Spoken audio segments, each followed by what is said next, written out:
d'aussi loin que je me souvienne, c'est le président de l'Assemblée nationale le plus bavard qui soit. C'est-à-dire qu'il, il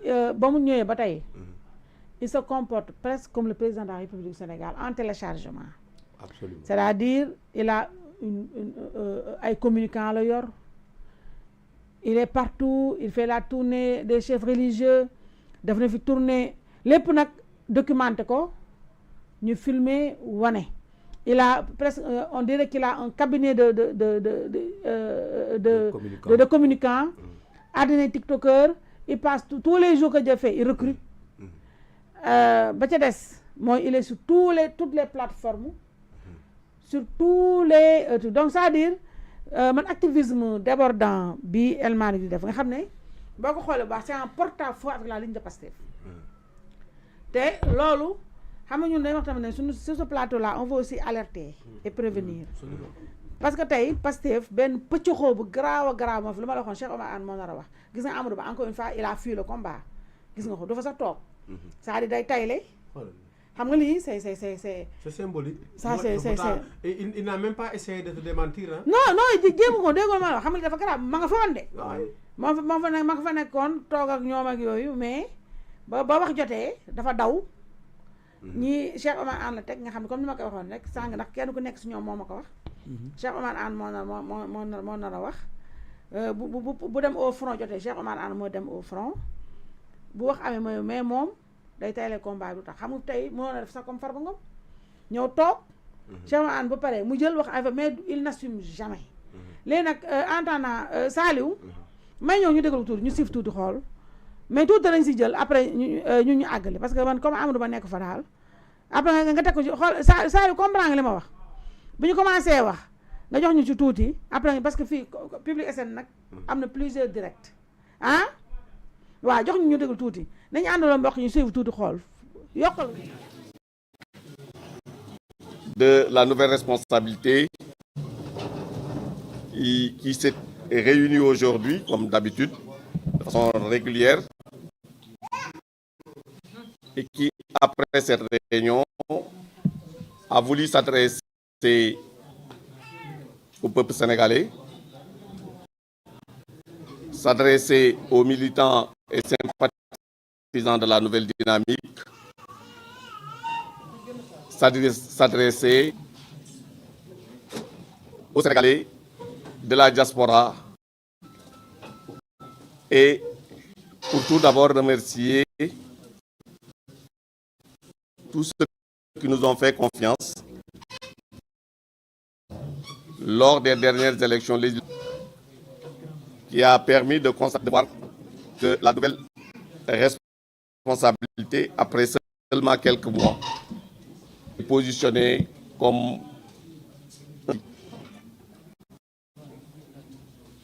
sur qui les Sénégalais beaucoup d'espoir. Au nom du comité d'initiative, mais au nom du secrétaire général de la nouvelle responsabilité, du président Amadou Ba, nous réitérons donc nos remerciements à tous ceux qui nous ont soutenus et qui nous ont permis de continuer, de croire que nous avons encore un bon chemin à parcourir pour faire de notre président Amadou Ba le futur président du Sénégal.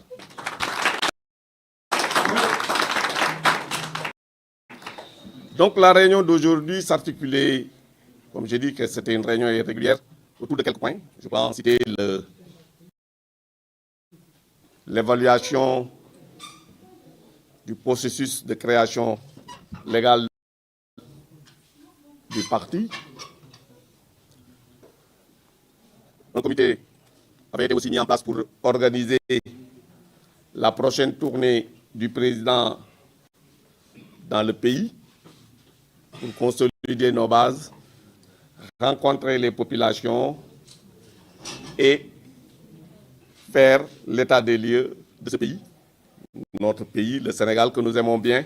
et qui malheureusement aujourd'hui est entre deux de mains inexpertes et qui,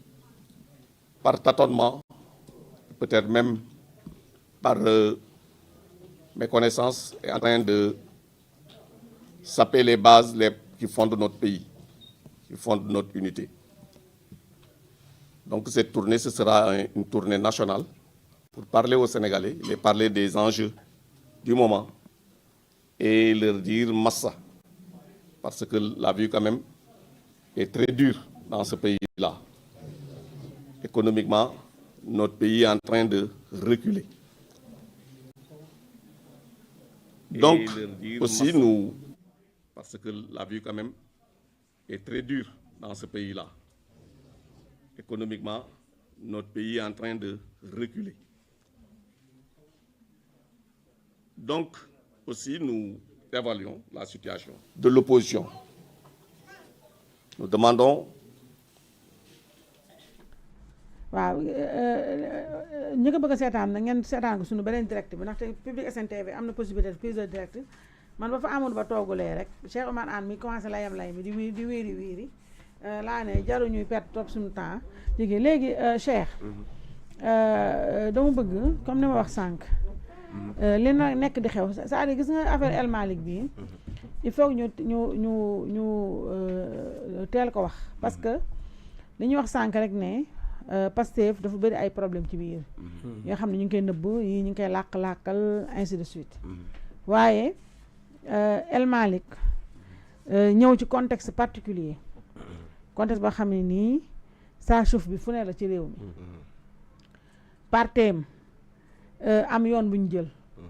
waaye moom on dirait qu'il est en train de tracer sa propre route. Il est en train de polir son image. Il est en train dëgg jël yoonu boppam lentement mais sûrement. Est-ce que loolu tamit lii sa xalaat yow ban xalaat nga sa xalaat nga ci am teel na teelul bizarre na ak yow démarche El Malick bi gis nga ko tey ma nga ca TFM gis naa ne mouton yaa ngi yuux di xataraayu waaye tey ma nga ca TFM ñu def ko entretien spécial gis nga ko moo wax Ablaye Cissé sama grand la nar a jàkkaar lool période bi nga xamante ne nii mu sell mi gëj ñaa live Joms gëj ñaa discours à la nation ndax sañ ñoo fi discours à la nation lu ñuy wax waa réew ma dara weekend bii seen ballet national ba arrêté nañ ko ndax xam nañ ne doxut échec total kii nag moom da nga évaluer musul du évaluer dara xam ne doxut ma ne loo lebale waaw loo lebale rek lan ngay fay lan lay fay ñoom guerre lañu xam cleaning day kenn bugg ci woon génn dem ndax dañ koo contrôle rawatina sax ñu jël canal yi di ko fàtt merci beaucoup léegi bañ commencé seen kii ba ñoo fàttali canal yëpp non c'est-à-dire que gis nga le karma ça existe sama question amatul sens man fàttali nga lu gën cleaning day non cleaning day bi Macky Sall non ñi lañ doon fàtte canal yi bu ñu nee cleaning day ñoom bu ñu amee mbal daal sotti canal yëpp lañ di ci dugal ay xar yu deew lu ne ñu wax canal yi ba ni ay inondation yi après ñoom ñoo dellu di ko fàttal ñi non mais la nga dencoon kay boo xamee fa mu ne yaay dem jëli ko dëgg la mais kan moo mën a fàttal ñi canal te xamul ni foofu pënoo nga fa kan moo mën a fàttal ñi canal te xamul am na luñ fa dugal loolu dëgg la ñoom ñoo ko fattoon ñoo ko dem fattal ñi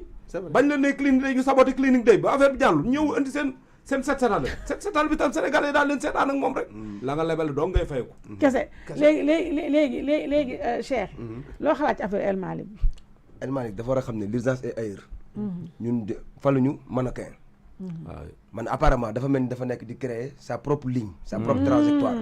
analyse boobu laa ci am te leneen li des mooy Pastef dama yaakaar ni ñoom seen biir ñoo bëgg a créer opposition ci biir Pastef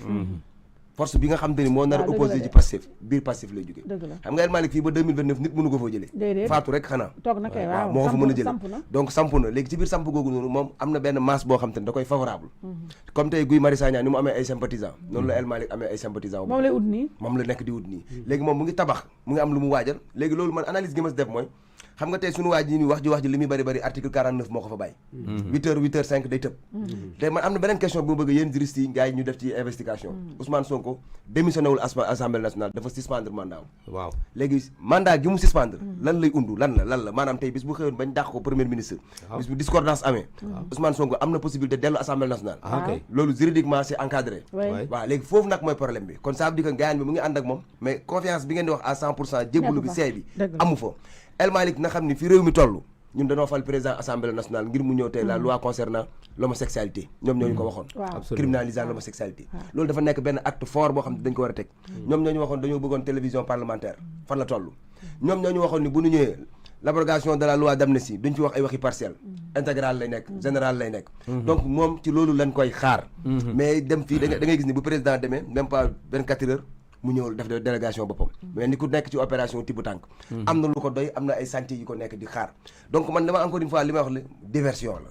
gars yi ils sont en train de nous divertir et malheureusement ñun ñi nga xamante ni mooy cette masse silencieuse bi nga xamante ni ñoo waroon def xool nekk alerte def veille analyser affaires yi en profondeur on est en train de les suivre te bu ñu leen suivre ñoom temps lañ soxla fu mu toll nii gars yi temps lañ soxla bu ko defee tey li ñu war a waxtaanee question yi nga xam te dafa nekk des questions séances ñu teg ko sur la table duñ ko xool mais malheureusement ñun ñu ngi leen di topp ci loolu te ñi nga xamante ni ñoo leen war a dévier ci orientation boobu noonu mooy masse bi nga xamante ni moo war a génn wax ak ñoom gars yi ñu ngi leen topp ci loolu noonu man loolu moo xamante ni vraiment damay xool ni no sense la programme 2050 bi programme décennal bi lan la ñu prévoir tey ci par exemple ci xëyu ndaw ñi chaque at ñaata nombre lañ prévoir ni dinañ jóge ci secteur informel dem ci secteur informel nombre de Jakarta yi ñuy wax naan dañuy fexe formaliser leen lan lañ prévoir y a des questions yoo xamante ni c'est 1000 fois plus crucial loolu la ñu war a waxtaanee mais apparemment lañ doon waxtaanee gassawu 2021 moom lañ bëgg a continuer ba 2024 moom lañ bëgg a continuer ba 2029 à quelle fin et malheureusement kan mooy succomber kan mooy payer les pots cassés nous le bas peuple war ñu leen fekk ci loolu dëgg la waaw man loolu moom ci xaw a désolant Chris Sifal ci El Malick bi ci El Malick dafa am ñaar El Malick dafa jiite kuréel bu am solo ci réew mi muy institution bu mag assemblée nationale ku xam ay mission xam ne mission yu am solo la lañ ko jox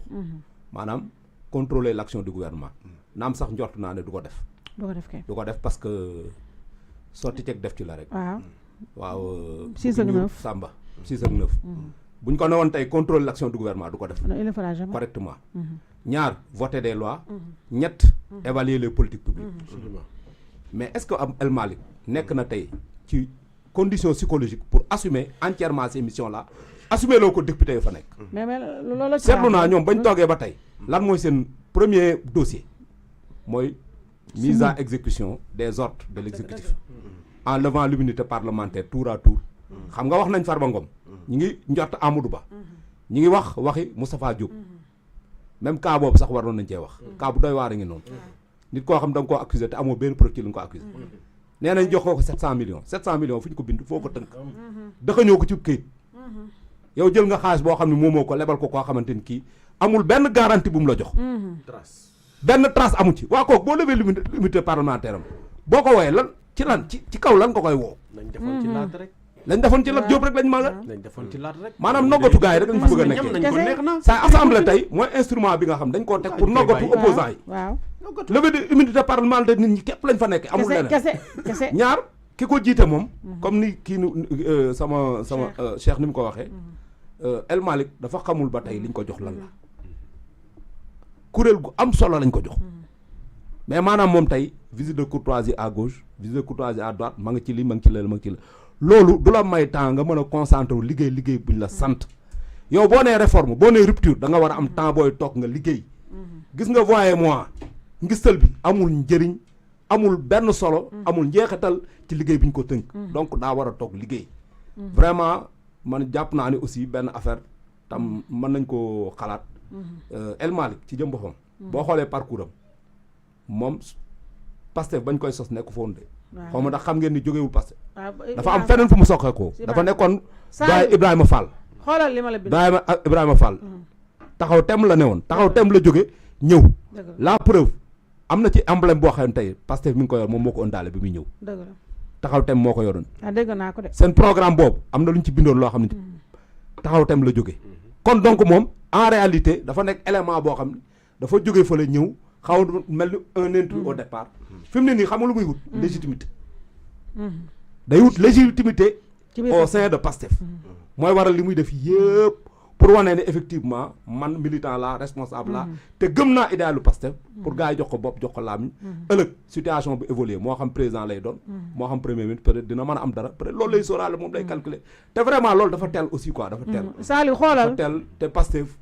ni ngeen ko waxee sànq Jibi wax na ko junj na ko sànq man dama jàpp ne sax seen premier adversaire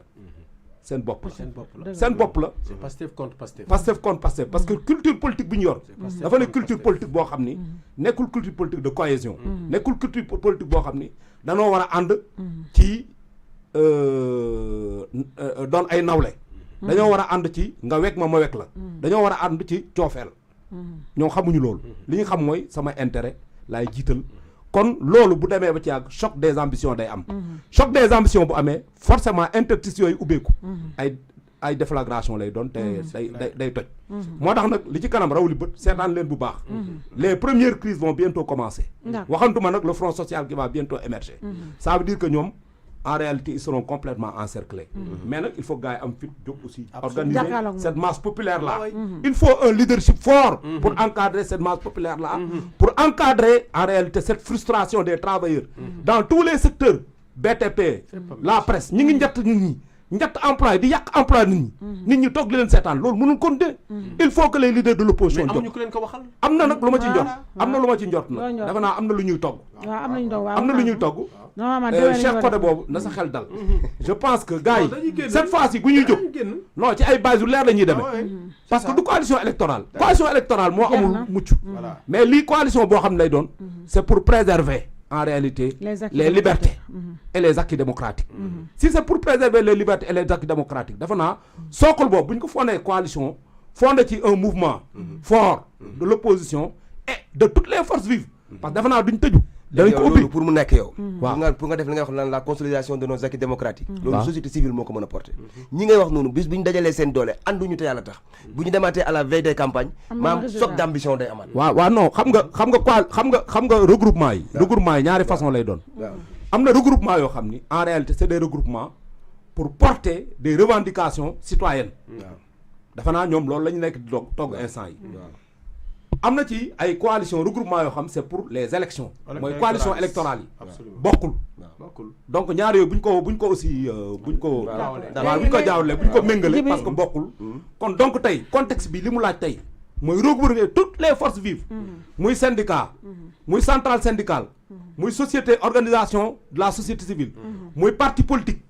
épris de justice et de paix et qui veulent en tout cas préserver les acquis démocratiques ñoo ñëpp dañoo war a ànd ci benn cadre bu large boo xamante ni bi dañ koy teg pour faire face à ce régime là parce que régime bi encore une fois rapport de force la xam rapport de force nag waxuñu xeex waxuñu tajantay bopp waxuñu yàq waxuñu taal rapport de force mooy taxaw jëmmal sa bopp dëggal sa bopp wane ni li fi nekk jaarul te duñ ko nangu te nag dafa combat bi dafa am beneen portée boo xam da koo am combat bi c'est pas un combat au niveau du Sénégal rek du portée nationale c'est un combat il y a une dimension internationale parce que barki dem Amérique Sénégal yi ñu ngi doon organiser def nañ marche def nañ sitting pour dénoncer ce qu'ils sont en train de faire au Sénégal ça veut dire que il faudra que ñu créer un link ñu créer la jonction de ces forces là du Sénégal qui sont en train de s'organiser au Sénégal et ceux qui sont dans la diaspora parce que lañ bokk tey combien de députés ñoo jógee diaspora ñu fal leen ñooñu représentent la diaspora mais malheureusement Pastef a rappelé pratiquement la majorité de ces députés là de telle sorte que même ñeneen ñi ils n'ont pas une voix audible pour être entendus kon donc alternative bi mooy le mouvement citoyen na organisé wu n'est-ce pas les partis politiques la société civile et les centrales syndicales yi seen noppi dafa yàgg nañu waxante dëgg ce régime est en train de tuer l'emploi ils sont en train de baxaw jong de laa ci gis baxaw rek ngay dégg muy wax ñeneen ñëpp ñi ngi wax moo gën di wax waaw mais il faut que nag centrale syndicale jóg taxaw parce que loolu la ñuy xaaral il doit protéger les emplois il doit protéger les travailleurs il doit protéger les salaires il doit protéger l'outil de production les entreprises sociétés ñu ngi leen di asphyxier avec cette fiscalité sauvage mais ku deful bénéfice nan lay fayee impôt mais mënul nekk l'impôt sur les sociétés c'est 30% du bénéfice mënoo prélever 30% du bénéfice alors que waa ji amul bénéfice dëgg la vraiment loolu moom ma laa bëggoon daanele j'appelle tout le monde tous les citoyens à s'organiser parce que li fi ne bu ñu seetaanee sa waay gars yi moom fi ñu jëm ak ñun mais ndox du ma fa am de ndox amu fa de waaw bon El Malick moom Aïssatou man moom El Malick xam nga man nit ki dama lay defal test bu ndaw toujours balaa may wax sa affaire El Malick dañ ko jox ministère des transports jox ko mu am les pleins pouvoirs tey ministère bi ci diggu loxoom gis nga ba Ousmane day changé El Malick la njëkk changé li ñuy wax naan da ko jege yëpp te xam nga transport bul ko gis noonu c'est stratégique transport li mu yor ci emploi moo ko sax ëppale fonction publique gis nga aftu gii secteur bu stratégique la secteur bu sensible la xool gis nga aftu gii ñun mos nañ dem en atelier de travail ak ñoom mais aftu rek grand am na plus de 30 000 employés waaw aftu gii demal seen siège aftu rek laa la wax de waxuma la car rapide yi waxuma la Ndiaga Ndiaye yi waxuma la kii aftu demal boobu on avait rencontré Djibi Ndiaye sama paa bi ñu toog di waxtaan ak kii ñu toog di waxtaan ak ñoom di xool ñu projetel ñu wan ñu lan mooy seen secteur bi di la expliquer problème yi di la wax ne la ñoom pour ñu am crédit à l'international sax léegi problème la parce que tubaab bi liggéeyatuñoo oto yoo xam ne ay essence lay jël ak ay carburant yi nekk les énergies fossiles léegi énergie vert la tubaab bi jëm di ñu wax sax ay difficulté ak danger yi leen di géttee yooyu question dépassé na El Malick Ndiaye wallaay c'est des questions stratégiques yooyu dépassé na El Malick Ndiaye réunion ba maa ngi fa toog ci laa xam lan mooy transport liy daw li nekk ci bureau yi ko ëpp mooy li ñuy wax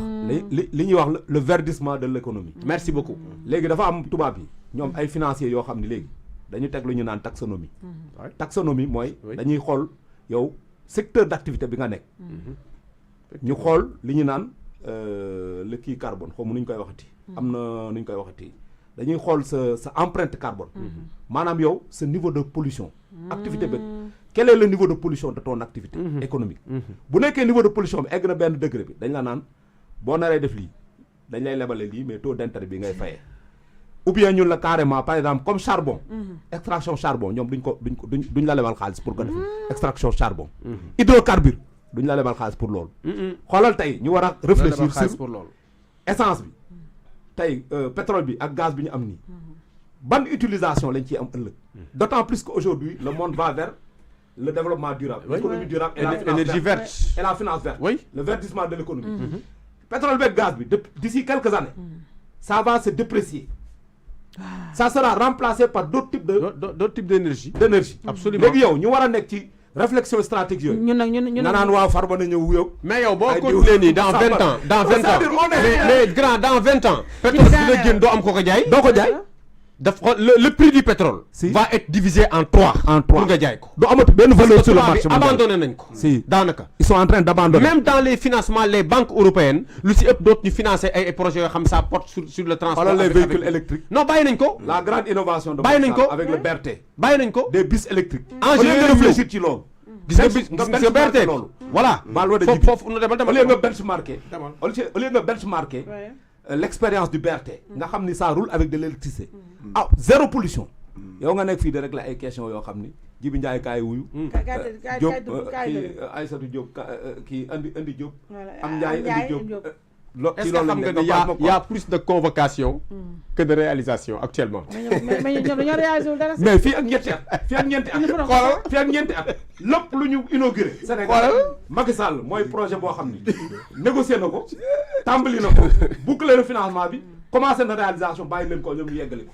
ils ne feront que baptiser les enfants comme Macky Sall a laissé te nag naa la yëgal leen de non xoola non c'est-à-dire que seen aveuglement politique moo yéeme seen aveuglement politique parce que xam nga gis nga grand l'électorat il est mouvant électorat il est mouvant gis nga li faloon Macky Sall moo ñëwaat fal Ousmane Sonko absolument déglu leen bu ñuy wax ñun Macky Sall ñoo ko faloon il nous a déçus ñu créé Messi bu bees teg Ousmane Sonko même discours boobu vive le roi ngay dégg abat le roi moom ngay dégg yaa may dégg léegi yow nga xool évolution monde bi nu mu rapide xoolal grand immigration tey barki tey Suède accident bu ndaw benn waaye ñëw tirer dans une classe ay nit daanu immédiatement la commission européenne bi nga xam ne moo doon gën a défendre les droits des migrants nga xam ne yenn état ay français sax dañuy ñëw di mbëkkanteeg ñoom pour jàlle yenn droits yi Union européenne di bañ avec leurs juges et tout ça ne leen du fi jàll on a commencé à accepter à ce que presque tous les pays barricadent leurs frontières c'est grave nga gis évolution bi ni muy ñëwee ba Trump ne la joxatuma la xaalis 600 millions parce que 600 milliards déglu rek Trump ne la joxatuma la xaalis parce que li Trump bëgg wax naa ko fii démb l'aide au développement c'est une arme politique absolument ñoom xamuñu ko Ousmane Sonko xamul ni Trump a utilisé une arme politique même non pas contre lui mais contre tous les pays yoo xam dañ nekk sous l'influence américaine commencé di leen toiser ak di leen jéem a yab-yablu ñu leen di fàttali qui est le patron te bu ma doon ñoom dinaa jël avion bi dem négocier ci mais kon yaa ngi rappelé les propos de waaw yow Cheikh Yérim Seck waaw bi mu ne Diomaye waaw bi ñu ko falee premier voyage am Amérique la waroon dem gis Joe Biden ne ko damaa ñëw loolu mooy dëgg parce que je suis un pays stratégique en Afrique de l'Ouest mais dama ñëw waxtaan ak yow pour jàpp Amérique comme le partenaire numéro 1 def ko bu ko defoon Biden day téye ci loxoom yóbbu ko ci Sénat bi yóbbu ko tey au niveau des grandes institutions présenté ko ne leen kii de il va être notre allié stratégique c'est pas des gëmloo ko carrément ne Europe ak France Wallaay. c'est révolu c'est le passé yéen a ko yor yéen lay àndal gis nga buy ñibbisi dina àndaale financement yu takku te AGOA bi oui dañ koy confirmer initiative bu mujj nii Millennium Challenge bi nga xam ni 600 millions yi dañ ko annulé pour électrification kon dañ koy sécuriser absolument kon loolu moo doon la vision loolu xamuñu ko en tout cas discussion bu neex a neex lañ def tey ma kontaan loolu nag ci am d'aussi bon débatteur tey moom presque damaa toog di leen seetaan ak di leen déglu parce que c'était super important ndax man ak sama grand ñooy jàkkaarloo ñoo doon pello non ni ko ñoom ay non pello bi dafa neex pello non seen pello bi dafa neex parce que pello ndax fu réew mu toll dañu soxla xalaat yu bari mais dañu soxla tamit ay éducateurs comme yéen ngeen xam ne vous êtes en contact permanent avec la population et dans sa frange la plus jeune nga xam ne dafay proximité boobu daf leen rendre particulière donc bu ñu amee tamit Cheikh mu toog ci plateau bi dafa indi beneen vision tey nag Cheikh gis naa ne fii moom da nga xaw a sedd donc loolu te gis naa la boo toogee fee da ngay ubbeekoo mais nag mais comme ni ma wax bi premier numéro la et j'aimerais bien t'avoir tout le temps là ce qu'on va faire mooy yow moom dama lay copter de facto fii ndax fu ñu jëm c'est important ñuy am ndax banlieue bi c'est important te da nga bokk ci côté bu am solo mooy Géejawaay li ko Parcelles yooyu ndax bu ñu fàtte ne fii ci élection dafa naa ko gagné Parcelles presque mën nañu xel daal mën a dal ne jël nga raw gàddu bi donc loolu c'est important donc bu ko defee tamit professeur dañ bu ñu paree dañu waxtaan ñu xool yow yan jour ngay am temps ngay ñëw fii di bokk parce que c'est important vivacité bi absolument dafa am solo mais Cheikh yow demain je te donne rendez-vous bu ko defee ñu toog waxtaan y aura toi et moi après on va discuter avec professeur ñu wax ñu yan jour lay am temps pour ñëw di si ngoonal ñuy ànd di ngoonalu waaw mais ñi ngi leen gërëm yi ñëpp di leen sant ñi ñu toogoon di seetaan ngoonal réew mi nag nii la fu ñu gisee rek koo xam ne te defe naa tey ñi mu leen proposé panel bi neex na leen on va continuer davantage ci yu mel nii tey nag dañu xaw a heure bee ñu xaw a xoj ndax waxtaan bi moo passionné mais normalement bëggoon nañu jël à la fin de l'émission 2 ou 3 personnes ñu waxtaan mais comme ni ñu wax rek dañuy parfaire tout le temps bu subaa xëy na bu ñu teelee pare bala ñoo yëkkati ñu jël 2 ou 3 mais ñu ngi leen gërëm di leen sant yi ñu toogoon ni ñu seetaan di gërëm jël nuyoo bi teg ko ci kaw may ci loxo may tamit 365 TV gis naa tamit Al Rachid je cite nag de mémoire di gërëm ñëpp Saliou ak son équipe on se donne rendez-vous demain pardon à 19h mais su ma nee 19h nag jàpp leen heure symbolique la ndax jeeg bi ak ay yëfam on va essayer de tout faire pour être là au plus tard vers 19h15 pour démarrer mais on est là nous à 19h mais le temps de quelques réglages ngeen comprendre ne direct c'est pas aussi facile que ça mais on fera de notre mieux pour respecter le rendez-vous donc à demain inchallah excellente fin de soirée merci.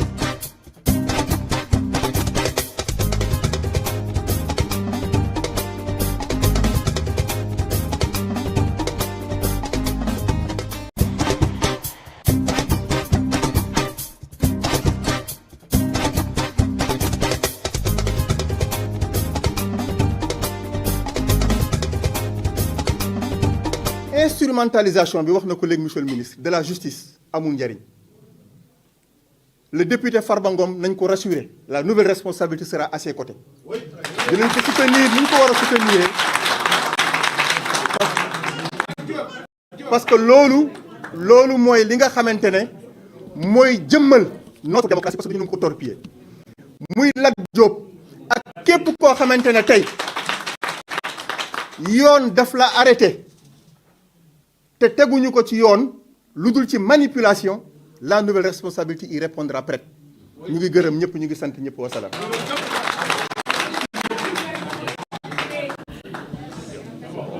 C'est bon?